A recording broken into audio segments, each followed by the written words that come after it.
الحمد للہ رب العالمین والصلاة والسلام علی خیر خلقہ سیدنا و مولانا محمد وآلہ واصحابہ اجمعین اما بعد۔ اسلام نے جو تعلیمات دیں اس میں ایک اہم چیز یہ بتائی کہ تمہارا مال تمہاری زندگی پوری ہونے کے بعد کیسے تقسیم ہوگا۔ اس سے پہلے کہ یہ احکام آتے، عرب میں دستور تھا کہ وراثت تقسیم ہوتی تھی وصیت کے مطابق۔ ایک آدمی وصیت کر دیتا تھا کہ میرا اتنا مال فلاں کو دیا جائے، اتنا فلاں کو، اتنا فلاں کو۔ اس میں وہ کبھی ایسا ہوتا تھا کہ اولاد کو نظر انداز کر دیتا تھا، کبھی قریبی رشتہ داروں کو نظر انداز کر دیتا تھا۔ تو اسلام میں پھر یہ تقسیم آ گئی کہ کیا کرنا ہے، اور اس تقسیم کے مطابق بتا دیا گیا کہ آپ کا مال اس طرح تقسیم ہوگا۔ مثلاً ایک آدمی کی بیوی ہے، بچے ہیں، والدین ہیں، بیوی کو 8واں حصہ ملے گا، یعنی 12.5% بیوی کا۔ 6واں حصہ اس کا وہ ملے گا والدہ کو، 6واں حصہ والد کو، اور جو بقیہ ہے یہ اولاد میں تقسیم ہو جائے گا۔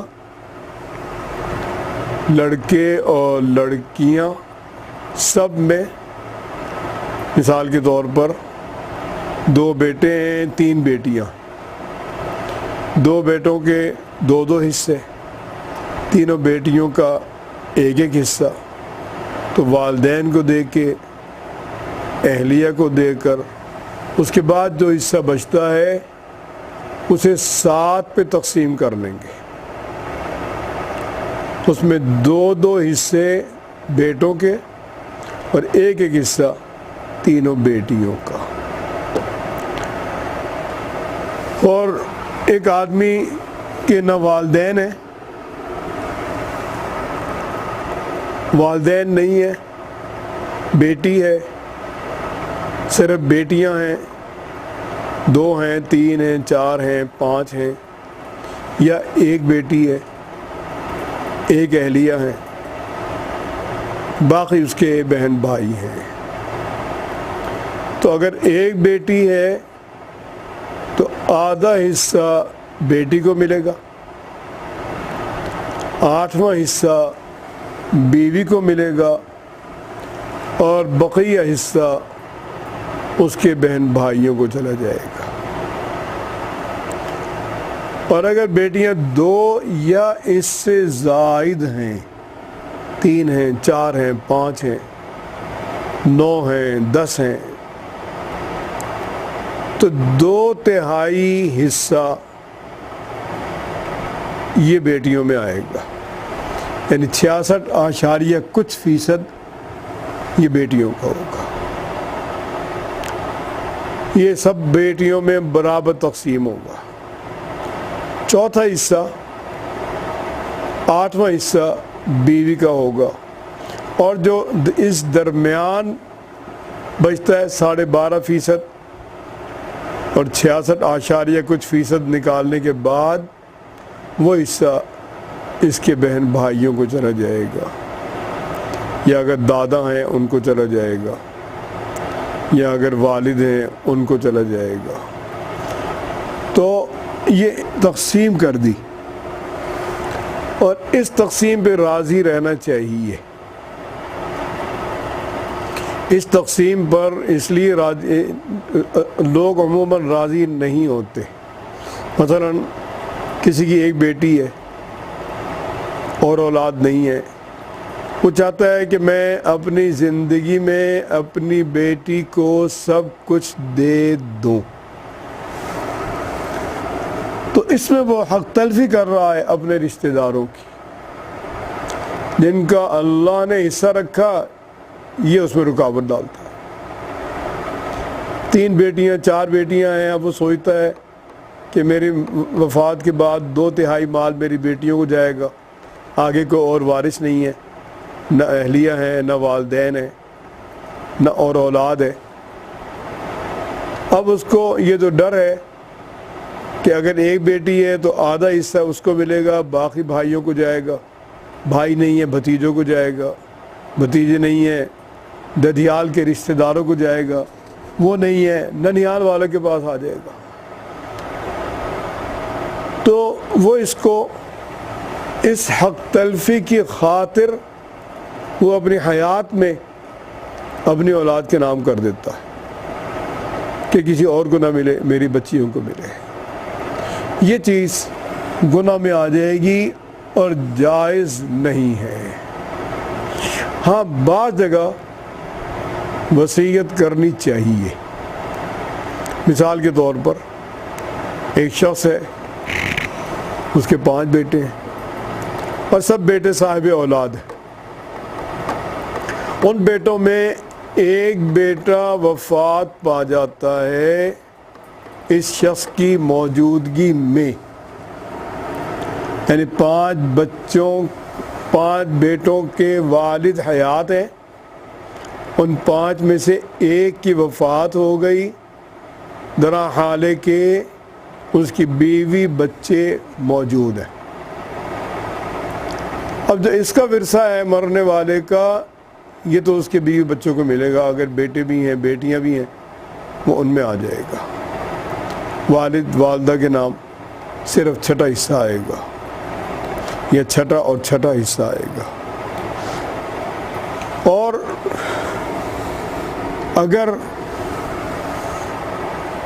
اب جب یہ شخص جو 5 بیٹوں کا والد ہے اور ایک بیٹا اس کے حیات میں فوت ہو چکا، جب یہ دنیا سے رخصت ہوگا، وفات پائے گا، تو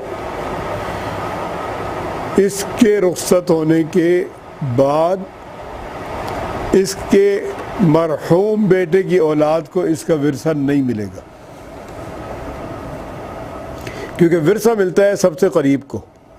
سب سے قریب اس کے 4 بیٹے موجود ہیں، پوتا ثانوی درجے میں ہے، اس کے بعد ہے، ورثہ اس کو نہیں ملے گا.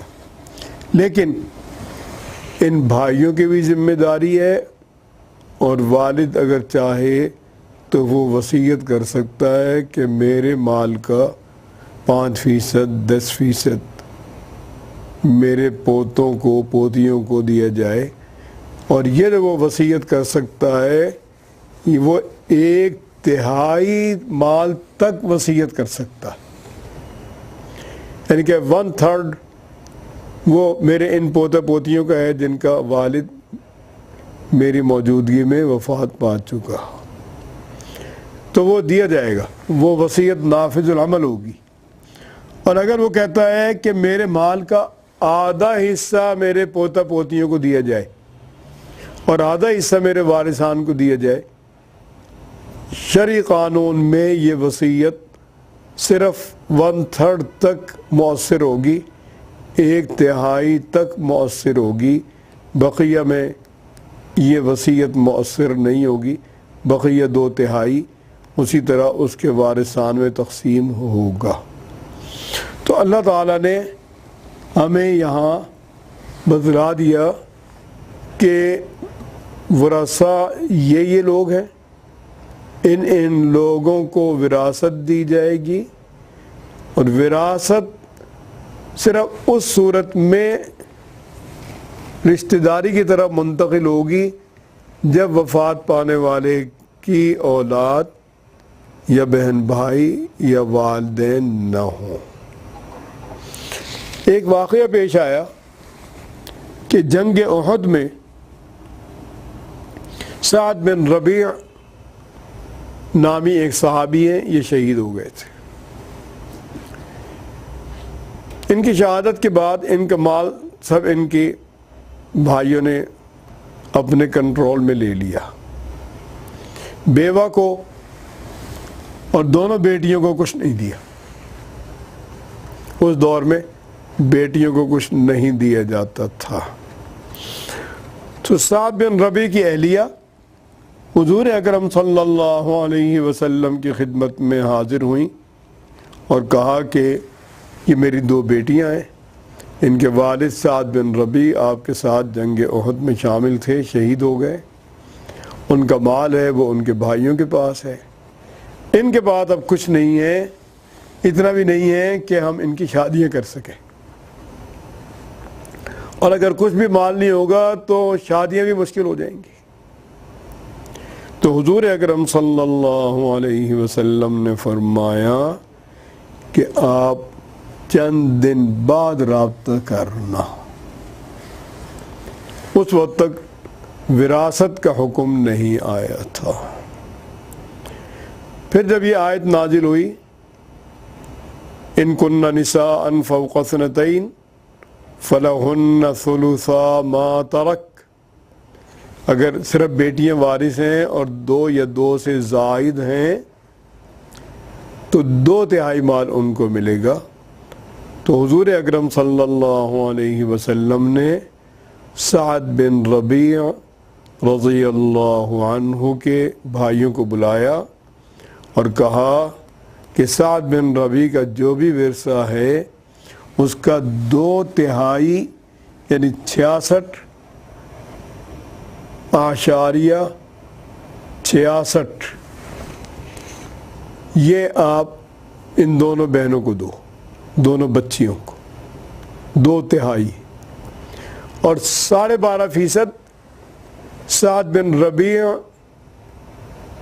کی بیوہ کو دو، اور جو بقیہ بچتا ہے یہ آپ بھائیوں کا ہے۔ جب بھائیوں کو ملے گا بہنوں کو بھی خود بخود ملے گا۔ اور ایک صحابی یہ تشریف لائے حضرت ابو موسیٰ اشعری کے پاس، اور انہوں نے کہا کہ ایک شخص کی ایک بیٹی ہے، ایک پوتی ہے، یعنی ایک شخص کی ایک بیٹی وارث ہے اور اس کے بعد اس کا بیٹا وفات پا چکا تھا، اس کے حیات میں ایک پوتی وارث ہے، تو یہ مال کیسے تقسیم ہوگا؟ تو انہیں بتلایا گیا کہ مال اس طرح تقسیم ہوگا کہ آدھا حصہ تمہاری بیٹی کو ملے گا اور 6واں حصہ ملے گا تمہاری اس شخص کی پوتی کو۔ 6واں حصہ جب شامل ہوگا 50% میں تو وہ بن جائے گا 2/3۔ تو سمجھیں کہ 2 بیٹیوں کی جگہ یہ آ گئیں دونوں، 2/3 ان کو ملا اور بقیہ اس کے وارثان کو چلا جائے گا۔ تو ہمیں اس طرح سے یہ تعلیم دے دی گئی تاکہ اس میں کوئی تنازع نہ ہو، اور اس میں اگر کوئی بھی گڑبڑ کرے گا کسی کو نقصان پہنچانے کی خاطر، یعنی اس کے بھائی ہیں، بھتیجے ہیں، ان کا حق بنتا ہے اس کے مال میں کہ آدھا مال ان کو جائے، یہ اس کو نقصان پہنچانے کی خاطر وصیت کرتا ہے، ان کو نقصان پہنچانے کی خاطر اپنی حیات میں مال تقسیم کرتا ہے، تو یہ اللہ کے یہاں گناہ گار ہے۔ اللہ تعالی ہم سب کو اچھی توفیق نصیب فرمائے۔